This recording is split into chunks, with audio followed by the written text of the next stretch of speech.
Who are you in this lady? And what have you done? Her life, her marriage, her career, what have you done?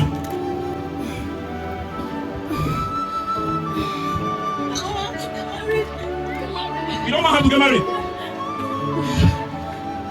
You don't want her to get married? Huh? Who are you in her? Who are you? She has a bright star.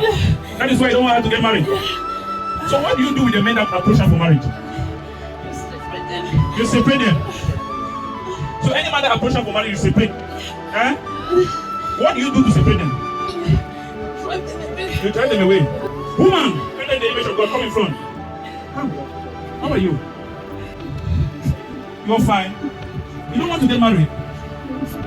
You want to get married. But you say any man that approach you for marriage, you send the men away. Are you telling me that I'm lying?